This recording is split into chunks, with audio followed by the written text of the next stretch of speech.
This country, you gotta make the money first. Then when you get the money, you get the power. Then when you get the power, then you get the move. That's why you gotta make your own moves.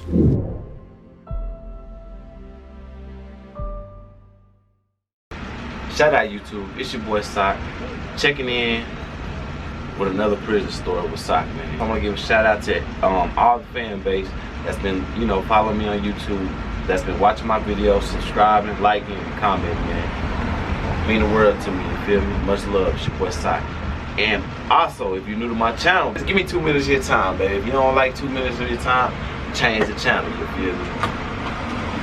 But I want to get off into today's story, man. Today's story is not gonna be really a comedy story, you feel me? Most of my stories, I try to make y'all laugh, try to have a good time, and try to, make light of the situation. But the situation I'm gonna tell y'all about today, it's not really much you can make light of, man. It's just one of them situations that's just a sad situation, and it's a situation that's just reality of prison, man. Reality of prison, reality of the prison world, you feel me?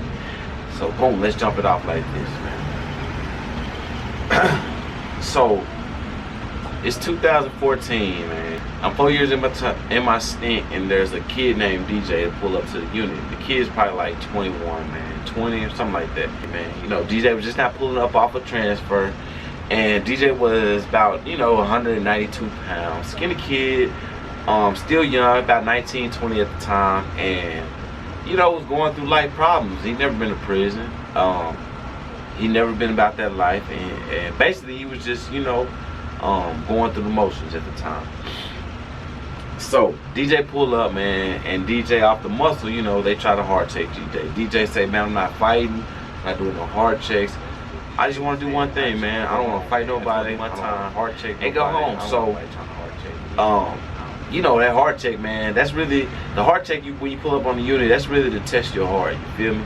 If you fail the hard check, you pretty much gonna have a million problems your whole time there. So anyway, DJ just spit it real, like, I don't want to fight nobody, man. I just want to go home. I just want to do my time, make parole, and go to fucking home, man. Get back home to my family, my mother, the people that love me, and you gotta respect that.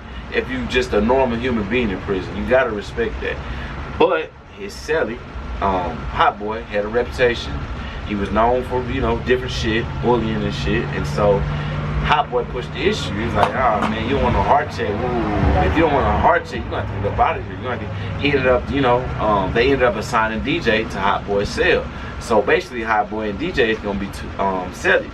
Hot Boy is one of those bully type inmates. And so once he got DJ as a cellie, DJ, he's not being hard, he's not being doing nothing extra. He's saying, I just want to go the fuck home. That's it, that's all. And so Hot Boy seen this. Remember, Hot Boy has a life sentence. DJ has a 17-year sentence, man. And this is where the justice system conflicts each other, man. How can you put somebody in a cell with a life sentence and somebody in a cell with a 17-year sentence? It just don't add up, man. But hey, who am I? I'm just another ex-convict or ex-inmate, you feel me? Back to my story, though. So this is what happened. DJ ended up going in cell with Hot Boy, man. I would say about a fucking week go by, man. And Hot Boy set the standards. Hey, look, you don't want to do no motherfucking heart check. We know you ain't about that life. You a hoe. You just want to go home. You just want to do your time. And instead of him respecting that, Hot Boy respecting that, he prayed on it, you feel me? And when I say he prayed on it, meaning when DJ went to stove, commissary, that's what story is. Hot Boy told him, hey, look, you gotta pay rent. List of shit I want, and I want you to get it off of commissary. If not, it's gonna be problems. So like I mentioned before, man, DJ was just a kid that didn't want no trouble, didn't want no time. He just wanted to get his motherfucking time out the way and go home. He was paying Hot Boy $10 every store day. He would, every store day or every commissary day, Hot Boy would make a $10 list out for him, and DJ would go down there and spend $10 on him and buy the rest of the shit. That wasn't a bad deal to DJ. If, hey, spending $10 every time I go to the store just to go home, I don't have to fight nobody, I don't have to goddamn do nothing. Hey, fuck it, I can go end up going home like this. I'm willing to do it. And so DJ was down with that, paying Hot Boy every time we went to the store, $10. So this is where the story gets sad, man. You know, I feel like, hey, man, you know, if you extorting a guy, man, and a guy come to prison, and he tell you, man, hey, all I want to do is go home to my family, my kids, man, I don't want no trouble, and he ended up paying you, and he ends up paying what you asked him to pay you every fucking store day, the fuck, man, what else do you want? Goddamn, leave the kid alone, you feel me? But that wasn't the case. Hot Boy wanted more and more and more. So after he see a DJ agree to that $10, he changed it to $20. So now DJ's like, you know what, man, fuck, man, I don't want to fucking, every time I go to the store, you know, my mama's sending me this money, man, and she don't really know what's going on, that I'm paying for basically nobody to fuck with me. I'm paying for basically my celly not to beat me up, you know what I'm saying? And in prison, man, you ain't finna write home. You ain't finna tell your family no shit like that. Come on, man, be realistic. Who wants to write home and tell their family some shit like that? Like, I'm paying my celly not to fucking beat my ass or take all my shit, man. So you can genuinely feel that there was a fear in DJ, man. He just wanted to do his time and go the fuck home. But Hot Boy, like I said, man, and that's why I say it's people that deserve to be in prison, man. So after you know, so long of bullying him and extorting him, Hot Boy went up to 20, 25, 30. So eventually got to $30. You're only allowed to spend 90 bucks every store day, you feel me? Or every spin. A spin lasts 14 days. So after so long, you know, DJ has 15 years sentence. I would say after about a year and a half in, man, DJ got tired. Like, man, hey, look, man, goddamn, you know, his people not sending him that much money no more, the whole nine. So, you know, DJ eventually get tired, and he talked to his celly and said, hey, look, man, I can't pay you no more. My people don't send money no more like that. So DJ talked to his celly like, look, man, you know, I don't want no trouble. I just want to go home. I can't afford to pay you $20 every store no more because my mama don't send me money like that no more. And so, you know, Hot Boy, he got a reputation to keep. You know, he been around town. He been around here bragging, basically saying, you know, my celly a hoe. He motherfucking pay rent, or he pay rent, or he basically pay to live in this cell with me. And he done put the word out there, you know, so now the word kind of out there. Everybody know DJ is just a kid that is young, and he don't want no trouble, man. He just basically want to go home. He want to do his time, go home. That's it, and that's all, man. So like I said, it came a point in time after about a year and a half where DJ wasn't getting that much money from his family anymore, and he told Hot Boy, like, man, look, I can't afford to pay you 20 bucks every store no more, man. You know, when people ain't sending money like that. So one night I hear DJ, you know, just fucking, I hear a whole bunch of boom. I hear Hot Boy going off in the cell, man. I'm in like fucking 12 cells down. I hear Hot Boy just fucking going off in the cell. Bitch, you got me fucked up. You trying to play me? The whole run. Everybody in the motherfucking run is listening to this shit. He going off on his celly, man, trying to get points and just trying to, you know what I'm saying, you know, stick to his reputation. So he going off saying, hey, look. He like, bitch, you got me, you trying to play me, this and that. Your mama gonna send you that money every month and this and that. I don't believe you. Motherfucker, you better go down there and get my shit, this and that, you know, because DJ was explaining to him, like, I can't afford to pay you $20 no more every time because my mama ain't sending me much no more, this and that. So basically, long story short, man, Hot Boy wasn't going for that shit, man. He was, you know, hey, look, you better write your mama and tell her you need that money. If not, goddamn, I'm gonna beat your ass, or I'm gonna take care of you, you feel me? So at this time, it's been about a year and a half, man. Basically, you know, Hot Boy been hogging, bullying DJ. Okay, so one day they called commissary, man. And, you know, DJ and Hot Boy had that little deal worked out, but it, you know, shit wasn't working out. So basically, Hot Boy is getting to the point where he feeling like DJ is playing him. In TDC, when you go to commissary, you go to the store, they give you an issued ID. An issued ID is, it's a state offender's ID, meaning it's gonna say offender on it, it's gonna have your offender number, and it's gonna have your name, and maybe a picture, They call commissary. Commissary roll it down, roll around. So we all go in the day room. You know, typical commissary day. We all in the day room waiting, going to commissary. You feel me? And So I go down to the day room, you know, shit, early in the morning. I'm doing my thing. I always go to the store, you feel me? My brother always goddamn made sure I stay had money on my books, you feel me? So I ended up going to the day room to wait to go to the store. And in the midst of me waiting, I'm down here just chilling, chopping it up. You know, it's commissary day. We all having fun, you know, shit. The typical commissary day is like a holiday in prison, you feel me? Everybody finna make stove, finna make spreads, finna make cakes, finna do what they do, you feel me? And so while I'm sitting in the day room, waiting for my name to be called for commissary, I noticed a hot boy down here in the commissary line too, waiting to go to commissary. So I'm just chilling because I know hot boy, man, he really don't ever. I know hot boy don't ever go to store. So I'm like, so you know, I'm just sitting back in the cut. I mind my own fucking business though, and sitting back in the cut, I'm just looking like, damn, this motherfucker that came up in the game. He finna go to store. So anyways, they end up, boom, calling another shot for stove. I end up catching that shot. Hot boy end up catching that shot for stove. Boom, we make it to the front. Like I said, hot boy pulled out his car. I'm right behind him, so I'm over his shoulder. As soon as he pulled his card out, I noticed off the muscle, it's not a picture of him, and it's not his name. This is DJ's card, you feel me? And I'm right behind him, so I'm sitting back. I'm waiting. It's my turn next, and boom, he handed the commissary lady his card. So she scans it, boom, says 150. So she lets him know he has 150 on his card, and she starts looking at the card. Then she starts looking at him, and she's looking at the picture. So I'm behind hot boy. I'm like, man. So the commissary lady, the commissary lady's just a regular worker. Boom, she's looking at the card, looking at hot boy, and she tells hot boy, this ain't you. And she's looking at it, and she said, what's your name? He says, my name is Dante Jackson. And she said, what's your TDC number? And so boom, he reads off the TDC number to her. And so she keeps looking like, well, goddamn, if this is you, you don't look like this on the card. And fucking hot boy says, well, that's me, man. Ooh, this and that. She was like, okay, well, hold on 1 second. Hold on. So she hops on the phone. When she picks up the phone, she calls down to the wing. She said, I have a Deshaun Jackson. He lives in cell such. She looked him up. I want to make sure that this is the right guy. So she calls the sergeant on the lieutenant down to the wing, and she says, I have a Deshaun Jackson at the window. I see this guy's picture on this photo ID, but it doesn't look like him.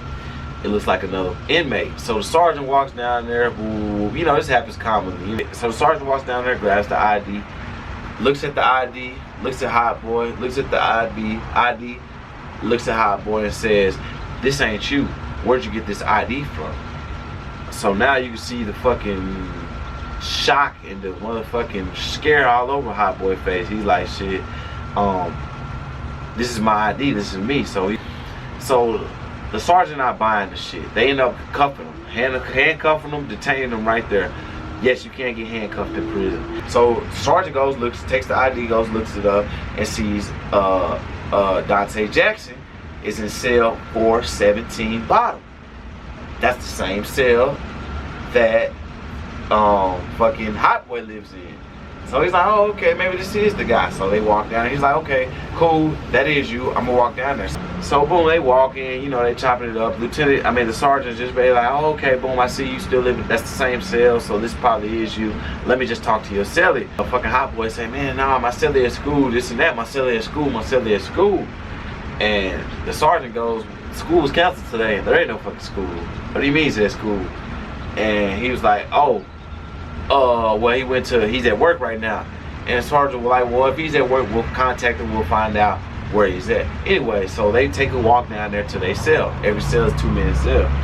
So they walk on down to the cell, man. And as soon as the fucking sergeant walks to the cell, he looks in and he's somebody on the bottom bunk, asleep. And he's like, well, hold on.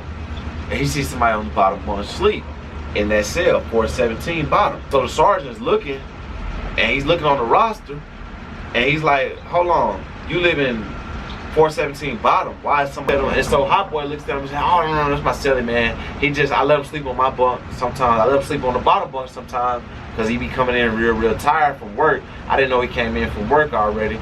And he must have been real tired. He must have just laid on the bottom bunk. He didn't feel like climbing on the top bunk. So the sergeant was like, oh, okay, that's cool. So he starts hitting on the motherfucking, so he starts hitting on the goddamn, the bars. So the sergeant decides to wake his cellie up and tell him to get on this bunk because that's protocol. You're supposed to be in the right bunk. So the sergeant is banging on the bars, trying to get him woke. And for some reason, DJ's not waking up at all. You know? So you see the sergeant, man, grab his walkie-talkie, hops on his walkie-talkie, and says, shh, roll 417. And so 417 rolls, man. He walks in the cell, bangs on the bunk, try to get DJ to wake up. But at the same time, there's a blanket fully covering DJ, covering his head, his whole body. He's asleep.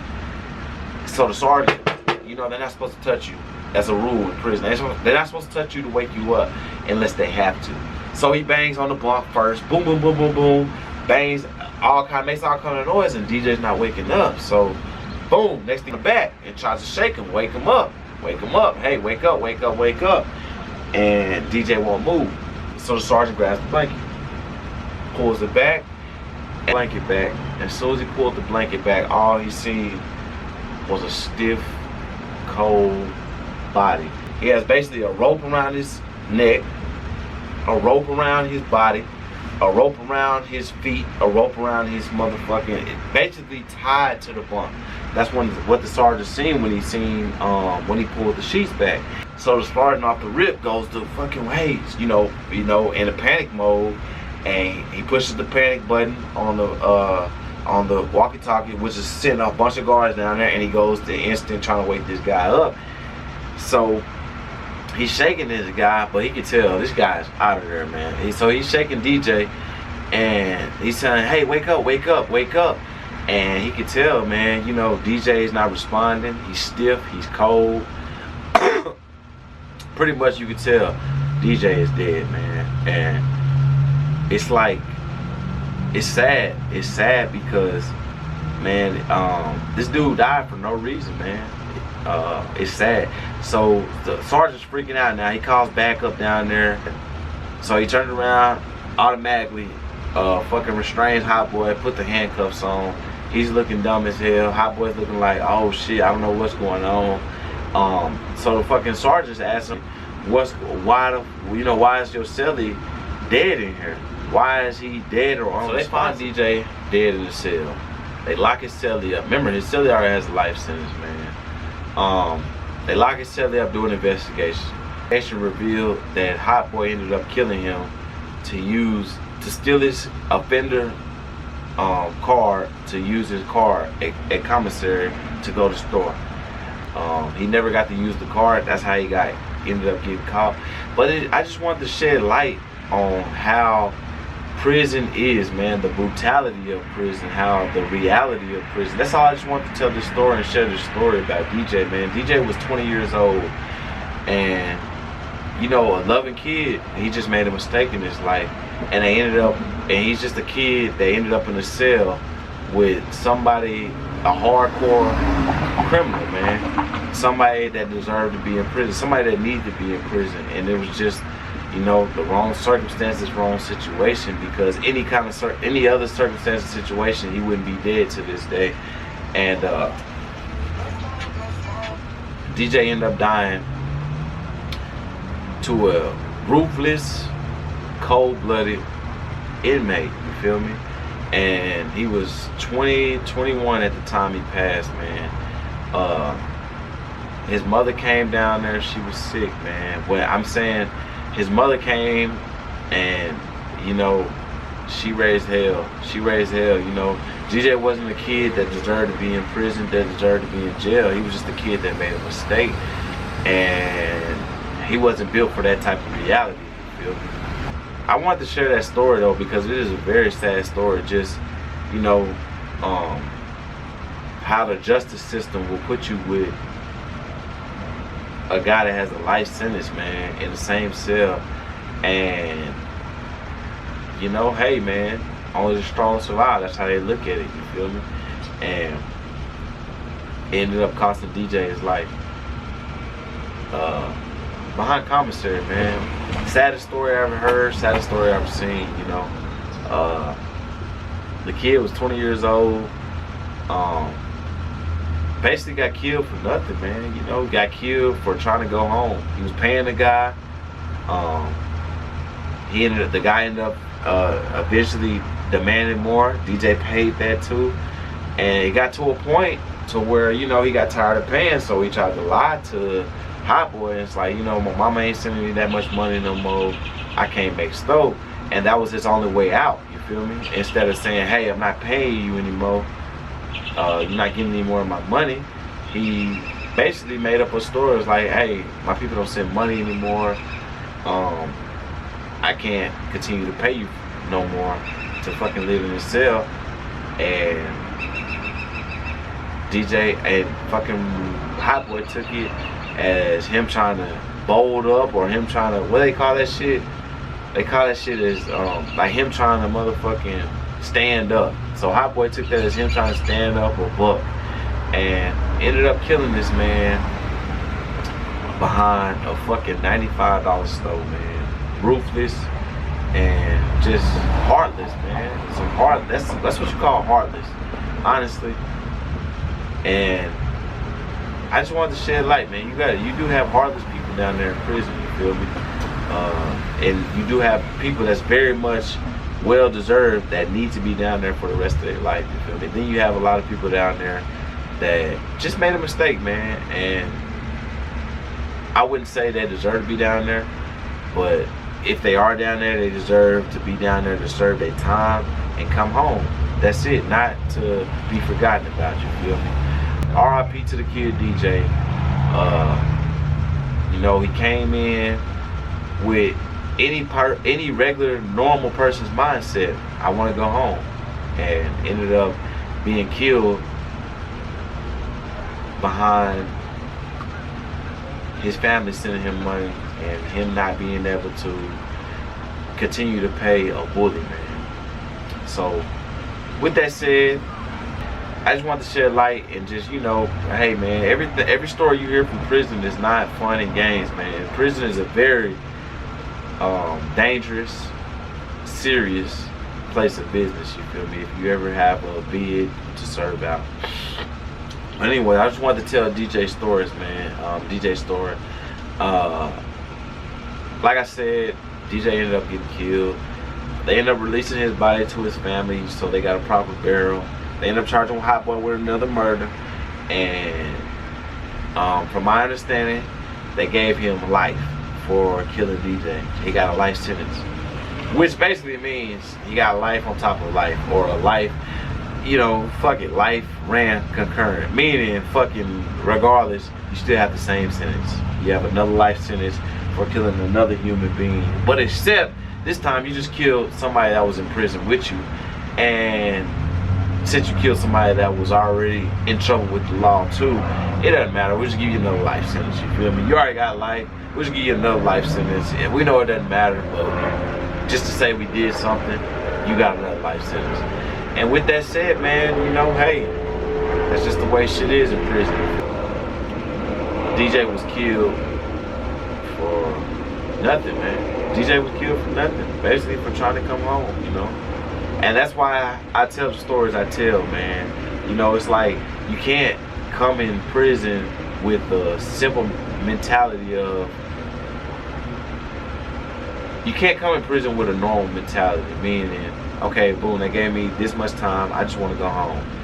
No, it's because the odds are against you, because so many people have time, so many people have life sentences, and these people that have a lot of time and the people that have life sentences basically don't care about shit. So hey, why should I let you go home early when I have a life sentence to do, you know? But anyways, with that said, thank you for watching my video. Thank you for tuning in with another video with Sock. It's been real. It's your boy Sock signing off, man. Don't forget to follow me on Instagram. Don't forget to like, don't forget to comment, and most of all, baby, don't forget to push that subscribe button. Much love. It's your boy Sock.